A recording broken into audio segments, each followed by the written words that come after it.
Welcome to another edition of the Gentleman Grachowski Show. I'm him, the governor. You can call me LP. You can call me the governor, Gentleman G, whatever it is. It's all the same. Gentleman Grachowski Show. This is our playground. I don't do this alone. Party Wesley, how are you, my friend? I'm doing good. How do you feel, my friend? How do I feel? Yes. I feel pretty good. That's what I like to hear. Some days are better than others. Yes. But for the most part, I feel pretty good. That's now we're talking. You know, we're talking, and that's what this show's about. A little bit of chemistry, a little bit of conversation between the two of us. That's right. And, you know, the best thing about this is, you know what, we're just hanging out with the friends and our listeners and viewers and everyone out there, depending on how you view the show. That's right. So I understand, Party, that the weather has been pretty good to you this last couple of weeks, huh? It's been on point and also to the max. Now, we've been blessed with some great weather in Chicago recently, and it just goes to show you never know what you're going to get. Some days you get the hot weather, some days the cold weather. You never know, but we've just been perfect. It's been a perfect level out weather. So I call it open expectations. As far as close expectation. There you go. What's a close expectation weather? What a close expectation is when the day comes to an end, let's say, for example, 8 or 9 o'clock. At night. Right. As long as it's not raining, and also you're together with the friends, everybody's get together talking.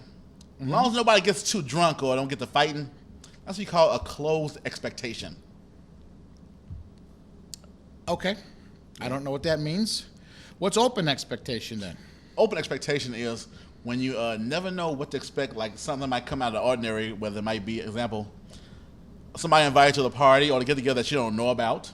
Because as you know, social media these days is very, very strong. Yes, it is. You got Instagram, Facebook, Snapchat, which I'm on now. So everybody seems to know where you're at. Right. So somebody tends to show up and say, wait a minute, where'd you come from? So what open expectation means is don't be surprised who shows up to where you're at. All right. And no one will be surprised where you're at if you go to TVHams.com, which is the official website of the Gentleman Grachowski Show. TVHams.com. Let's take a quick break, Party. We'll be back after this. Yes.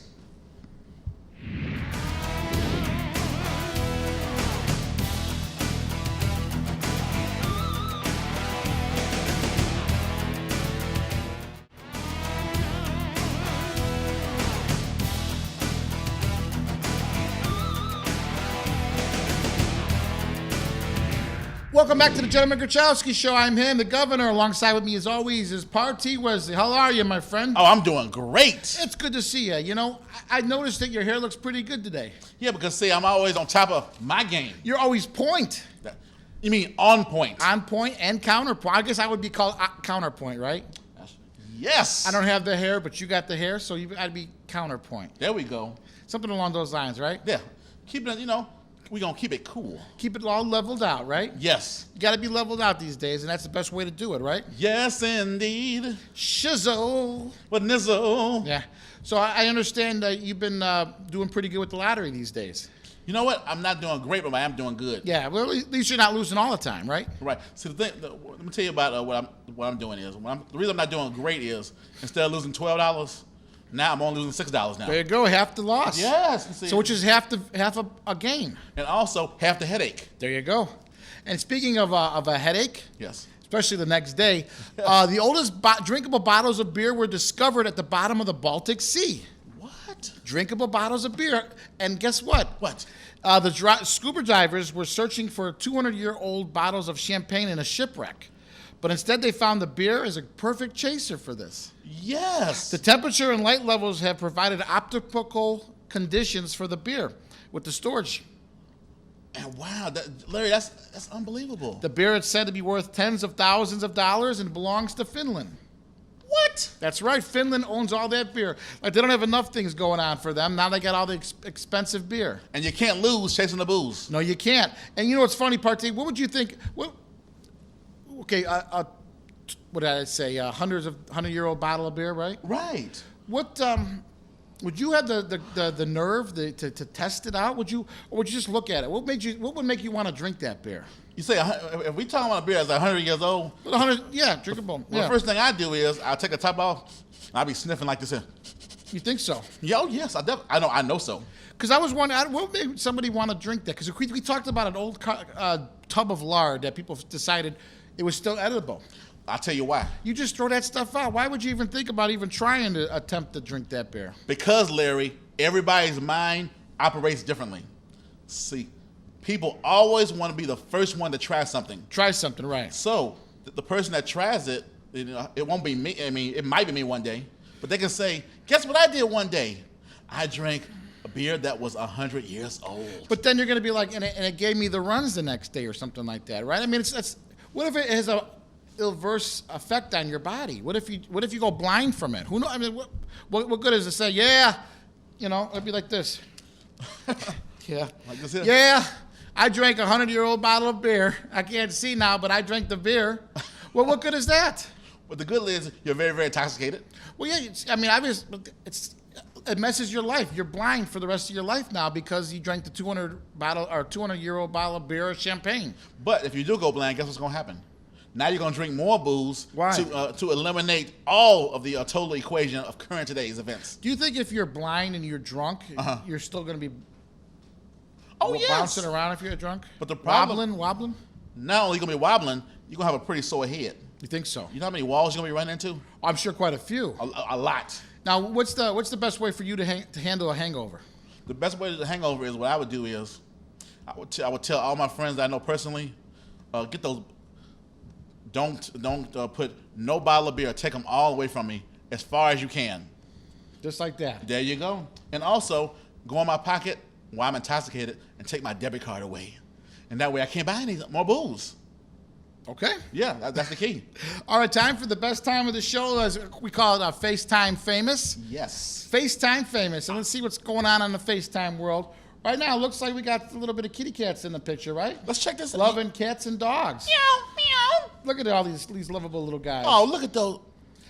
Look at that. Look at that dog. Look at that guy. Oh, he wants that food. That dog, look at. He thinks he's being slick there, is he not? And then put your guy on the slide. Whoa! Oh, there goes a hot dog. I've seen a dog do that on my carpet a lot of times, right there. Well, I'll be doggone. Look at this guy. Speaking of carpeting, he's chasing everything. What? Yeah.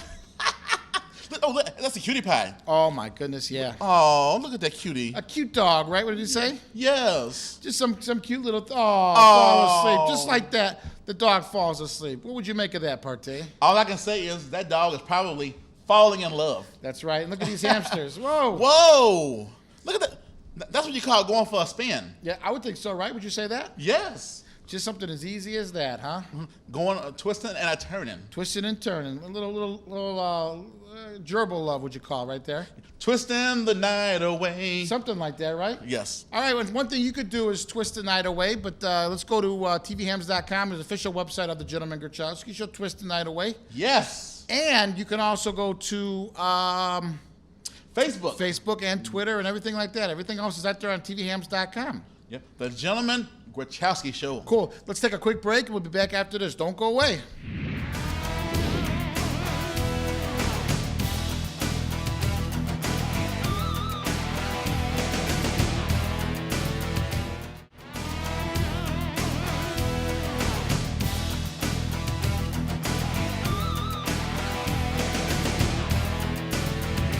All right, welcome back to the Gentleman Grachowski Show. You know, TVHams.com is the official website of the Gentleman Grachowski Show. It's the main hub of everything. Anything you want to know about the Gentleman Grachowski Show, TVHams.com will get you there. One thing that we're going to find out right now is we're going to find out the inner workings. We're going to peel the onion, so to speak, of a man named Sid Yiddish and find out really what makes this man tick and find out about his character. Let's welcome Sid Yiddish to the broadcast. How are you, Sid? Hey, Larry, I'm just fine. Now, can you explain to us what is Sid Yiddish? Well, Sid Yiddish is a character that I actually came up with in the early 2000s. Okay. You just sitting one day in the afternoon drinking lemonade and said, I'm going to be Sid, or what? No, actually, I'd been gravitating towards becoming a performance artist, and the name Sid Yiddish comes from this klezmer band in Madison, Wisconsin.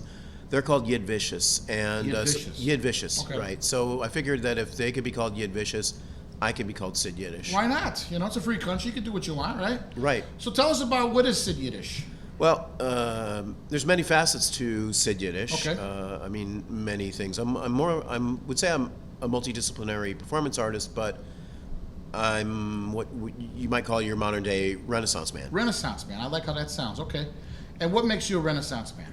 Well, I do a lot of things. I conduct an improvising orchestra. I throat sing. I tap dance.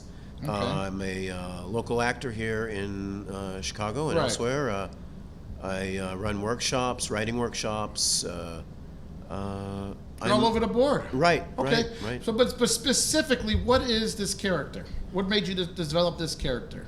Out of all, you could have chose anything else. You could have worn any other names. What chose to this character? Well, I chose this character primarily as sort of a. It was like paying homage, to my heritage, which is a Jewish Okay. Jewish background. Okay. So that's kind of how the character came about.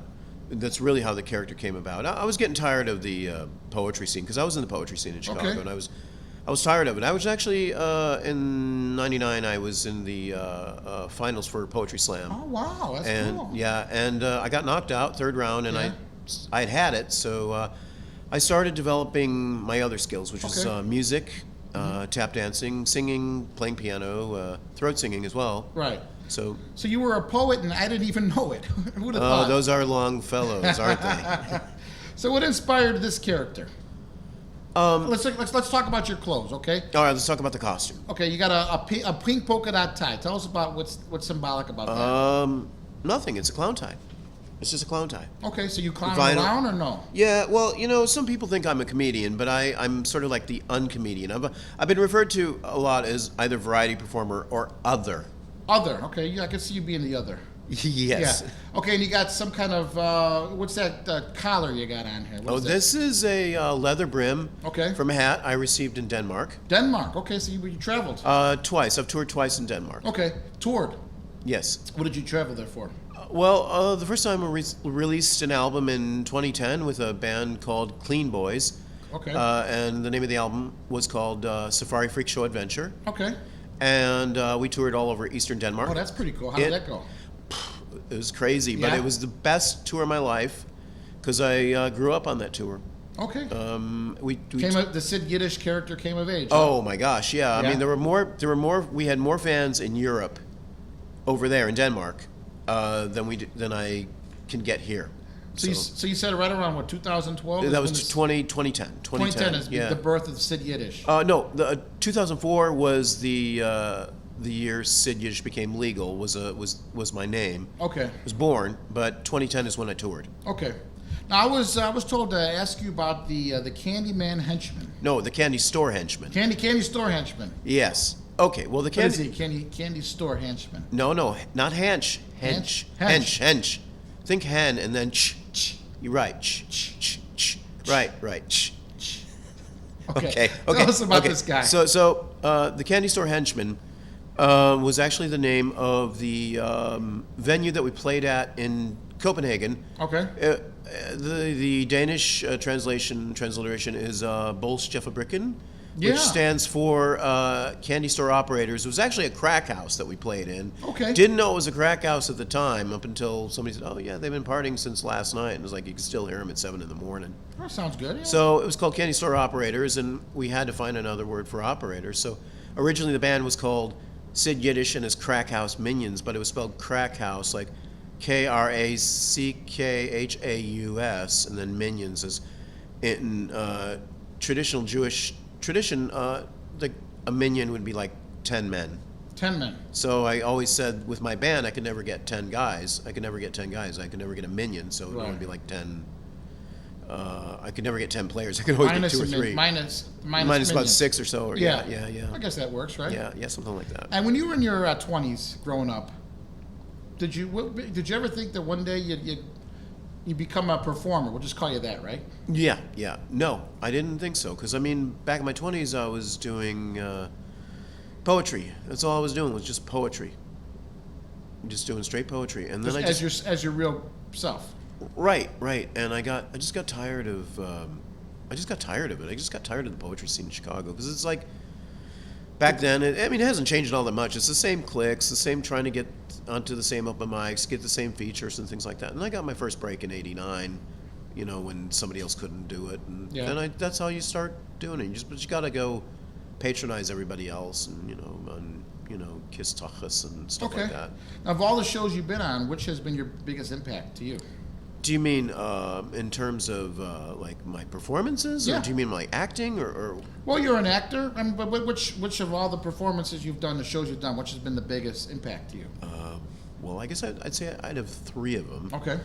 So the first one would be America's Got Talent Okay. in 2011, when I was in Minneapolis, and when I auditioned in Chicago the year before, and I didn't think anything of it until they, sent me out to Minneapolis, and I throat sang Okay. in front of the judges, and of course they didn't like it.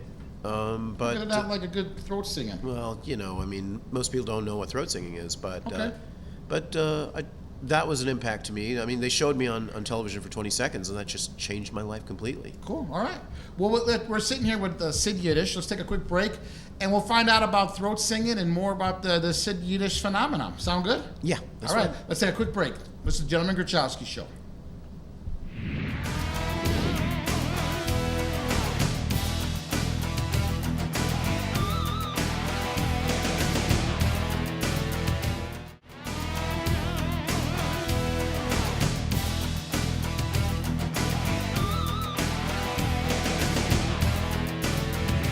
Welcome back to the Gentleman Grachowski Show. TVHams.com is the official website of the Gentleman Grachowski Show. Check it out, TVHams.com. We happen to have Sid Yiddish here, and he's going to tell us about being on America's Got Talent. What was it like to be on that? How did the whole thing start? Well, the whole thing started, I auditioned in November 2010, and I had just gotten home from a gig. I just finished at like 1 in the morning, and I came home. I didn't have internet at home at the time, so I went to the Oasis, checked my email. Midnight at the Oasis. And Right? you remember Swing State? You remember Yeah. Swing State? That's where the show was. Okay. So then I came home, took a shower, caught a cab to the L, got all the way down to Chinatown, took another cab down there, and there I was. I had been up for about 36 hours, Right. pretty much. And you're ready to give it all, huh? Yeah. That's what you got to do. You never know when opportunity is going to knock, and you got to be there to answer the call. Yeah, Right? exactly. Yeah. How do you feel when others recognize you on the street? I'm really humbled by it all. I mean, Yeah? I don't take fame like, oh yeah, it's like this, this great giant big thing. You got to be a real humble person about Yeah. fame, because fame is fleeting. But I do enjoy it. I mean, people do come up to me and ask for photos and things like that. I'm used to it. I mean, I was always a background person. I was always in the background, Yeah. but then after America's Got Talent, that just changed completely. Tell us about some of the people you've worked with. I have worked with, in general, I've worked with William H. Macy on Okay. Shameless. I worked with, I'm trying to remember, I don't know if I'm pronouncing her name wrong, Okay, well, Tarji Henson on Empire. okay. Um, And tell us about this Bruce Willis movie. Oh yes, Bruce Willis movie Death Wish. Yeah. I was background in Death Wish. I play a guy who's getting off the L, just kind of walking back and forth. And I heard you did that perfect. Yeah, that thing's like 50 takes. Yeah? Yeah. Just to walk off the L, you just got to sit It's there, just- right? yeah, when you're wearing boots, and it kind of hurts to walk. Yeah. By take Boots are made for walking, buddy. Yeah, but not these boots. No? No, not these boots. Okay, tell us about, you said you do some kind of throat singing. Yeah, so Tuvan throat singing. Tuvan throat singing comes from Tuva in Russia. Okay. It's your basic Western overtones. So I know two sounds. I know Kagara, which is kind of like a deeper sound, like a lower register, and Chalandik, which is kind of a higher sound. And so if I can do a quick song Sure. for you, it's one of my own. It's called Michael Board Weasel Squeezer. The Weasel Squeezer, not Yeah, the but- old Weasel Squeezer. Go on. Right. It's not has nothing to do with what you think. Okay. So this is I'll do a quick version, and it goes like this.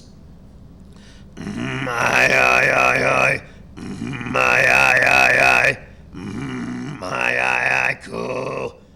Boo wow wow wow wow. Boo wow wow wow wow. Board. Wee wee wee wee wee wee. Wee wee wee wee wee wee wee. Wee wee wee wee wee Okay. Squee-wee-wee-wee-wee. Squee-wee-wee-sir. I'm sure that sounds excellent in stereo. Oh, it does. Yes. Mixed, it does. Yes. And what's this other one you got? The high pitched one. Oh, I did both of them. Oh, you did both of them. Yeah, both of them within the song. So the Kagura sounds like wow wow wow wow wow wow. All right. Pardon my voice. No, it sounds good. Okay, and then It's like you do the ooh ma ma oh. no, it's not quite like no sir, not quite like that. No, it sounded like no, it's not. No? No. Okay. It's Okay. not like opera, you know. Okay. And then Chalandic is like like that. So Cool. that's kind of. It's really close to metal. Yeah. It's probably like a grandfather to metal. That's the first thing I thought about that. Yeah. And I sound a lot like a didgeridoo. Yeah. Exactly. What's this little guy next to you? He was a gift. Yeah. He was a gift. From which doctor? From who? My most favorite friend, Cousin Bones, who is out of Dallas, Texas. Okay. And he's a blues musician. Okay, cool. And he just said that you need this for your act. Well, it was a gift. It was a gift when he left. He left to move to Dallas with his soon-to-be wife. Cool. And I understand you're what planet are you from? Saturn. Okay.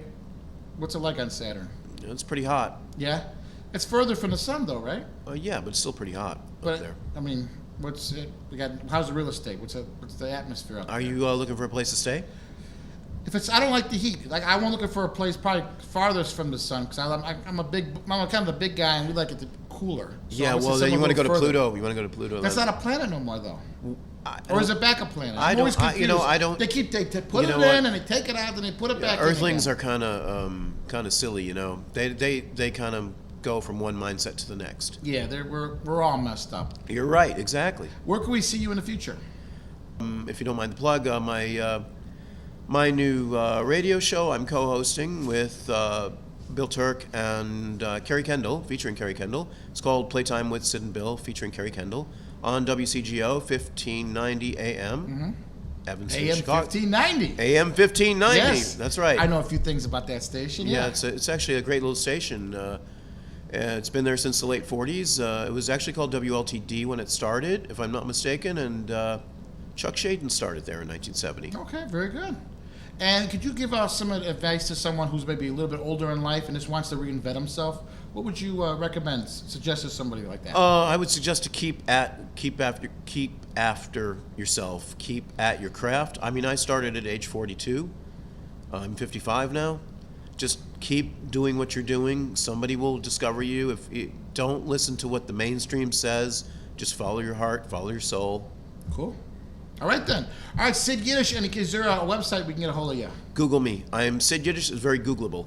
It sounds Googleable. It is. It's Yeah. so easy. Just punch me in. You can find me everywhere. All right, Sid Yiddish. Thanks for stopping by the broadcast. Sure. Cool. And if you want to find out some more information about Sid, you can always go to TVHams.com, which is the main hub of the Gentleman Gurkowski Show. TVHams.com. Let's take a quick break, and we'll be back after this.